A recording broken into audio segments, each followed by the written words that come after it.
The French Revolution is often divided into stages. Of course, historians will argue about the specific transition points as well as the labels for them, but you generally see these kind of four periods that happen throughout the French Revolution. The first one is a government that is more moderate, more constitutional, and includes the king, so it's a limited monarchy.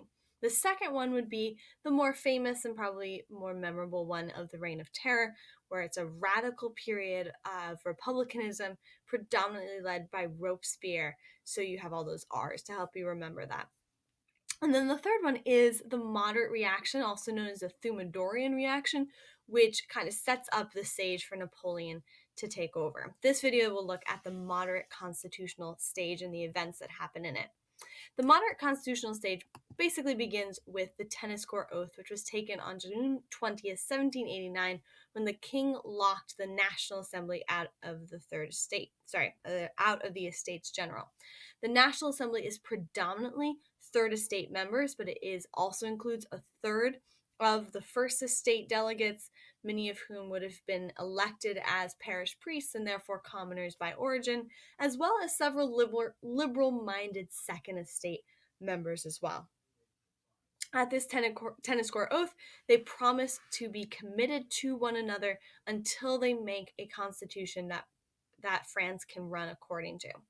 This painting is important as well. It demonstrates this tennis court that they meet in. It's actually the Royal Tennis Court. You can still visit there today. This painting is found on the wall of that tennis court. In fact, on that wall opposite where you see the date currently sitting. It also includes some of the major men who are going to become key figures in this revolution moving forward.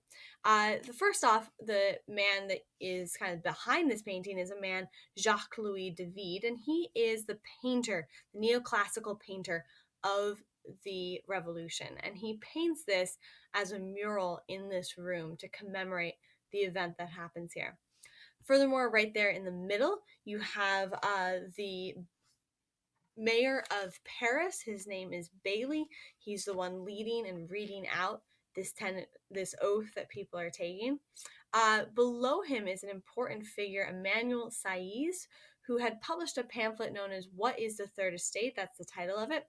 And it's probably the number one reason for the fact that they were even at this National Assembly, as he had raised questions about the appropriate nature of the Estates General and the representation that the Third Estate enjoyed or didn't enjoy.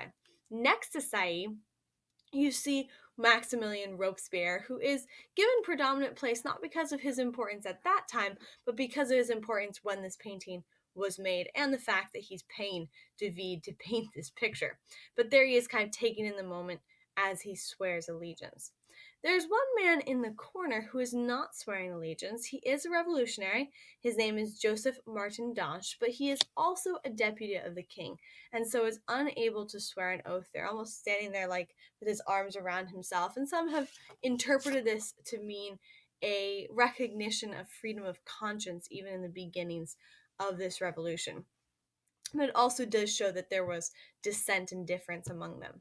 Also, right there in the front, you see a Catholic figure with a Protestant figure being joined by a third estate member. So you also see some of the religious ties almost being erased or made obsolete in terms of the revolution, and in keeping with some of the Enlightenment principles that it's based upon. This tennis court oath starts out the process, but certainly doesn't solve anything immediately. The king invites them back on June 23rd and then seeks to dismiss them, at which time the National Assembly says, you cannot dismiss the government, which is the state, directly addressing absolutism and saying they don't listen to it. The king caves because he literally has no power at that point. He's unable to enforce it. But he's also just kind of buying time for his army, which starts to assemble on Paris. As the army is assembling on Paris, the people within Paris, who are not all intellectuals, who are not all part of the National Assembly, see this as a direct attack to their freedoms. Furthermore, they're angry. They're hungry. There's a major food shortage, and it's getting into the heat of summer, so they're also just hot, which really does affect revolution. You often see it happening in the summer. The this all culminates into the event that happens on July 14th of 1789. 3 days earlier, the king had dismissed his financial advisor, and that was kind of sparked some questions as to what he was planning on doing and his unwillingness to listen to the needs of the people. So, as a result, on July 12th, the people started to storm near Versailles, only got as far as the barrier of the conference, which was a gate leading towards that, symbolically destroy a few of the key figures on that gate, and then return to Paris.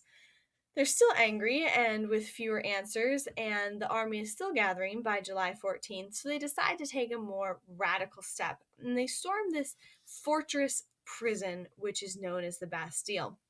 Now, at the time, it had only 7 prisoners, and it really didn't have a lot of weapons. So this is, while a more pragmatic move in with the hope of getting some weapons, it's ultimately mostly a symbolic move. It's a visual message to the king: we're serious and we're willing to dismantle the fortress that you have established in setting up your government. And that is what they do. They issue an ultimatum to the governor, who listens at first, offers them dinner, but then as tensions rise, ultimately gets himself beheaded in the day as his Bastille is taken over. The prisoners are freed. The weapons that are there, which are not many, are taken, and the Bastille is systematically demolished. It's very purposeful, it's very symbolic. This is going to become a symbol for the revolution moving forward of revolutionary actions. And much of the metal from the Bastille will be used in souvenirs that revolutionaries will collect.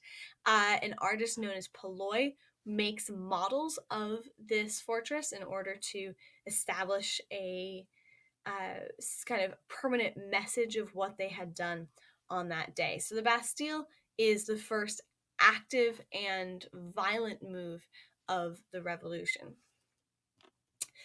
It is paralleled by the Great Fear, which was happening in the countryside of France during this period. You can kind of see this in the map, where there's pockets of concern and fear spreading from the countryside towards the cities. These erupt at points. You see this in the red, of violent uprisings against the nobility in the region by taking over their houses, lands, even killing some of the nobility.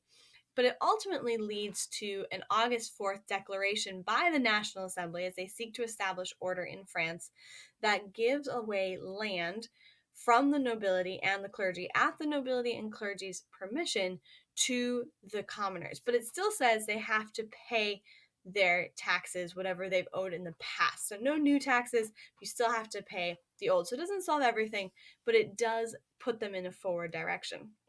What really helps them kind of define their goals is the Declaration of the Rights of Man, which is published on August 26th of this year that we've been talking about. In Paris, during this whole period after the August 4th declaration, coat of arms of the nobility had been systematically removed from artwork. And this, in many ways, systematically removes the ideology of nobility and medieval structure within Paris. And so we see that in the wording itself, deeply influenced by Rousseau, which is why his picture is here. The Declaration of the Rights of Man recognizes and verbalizes what rights people have. They mention here in Article 2 liberty, property, security, and resistance from oppression. But it also states that these rights are limited by the law that is made by the people. And Article 6, where it says law is the expression of the general will, is very much a Rousseauian response to law, saying that the community will make a law and people will follow according to that general will that is expressed. With these ideals kind of verbalized and solidified, this results in different reactions. And the first reaction is by Edmund Burke, who thinks that it's a major concern and terrible situation, which he's responded to by Mary Wollstonecraft, who writes Vindication of the Rights of Man and Vindication of the Rights of Women, and also leads to kind of a pause in events until October 5th. October 5th is going to lead to the Women's March on Versailles, bringing the king into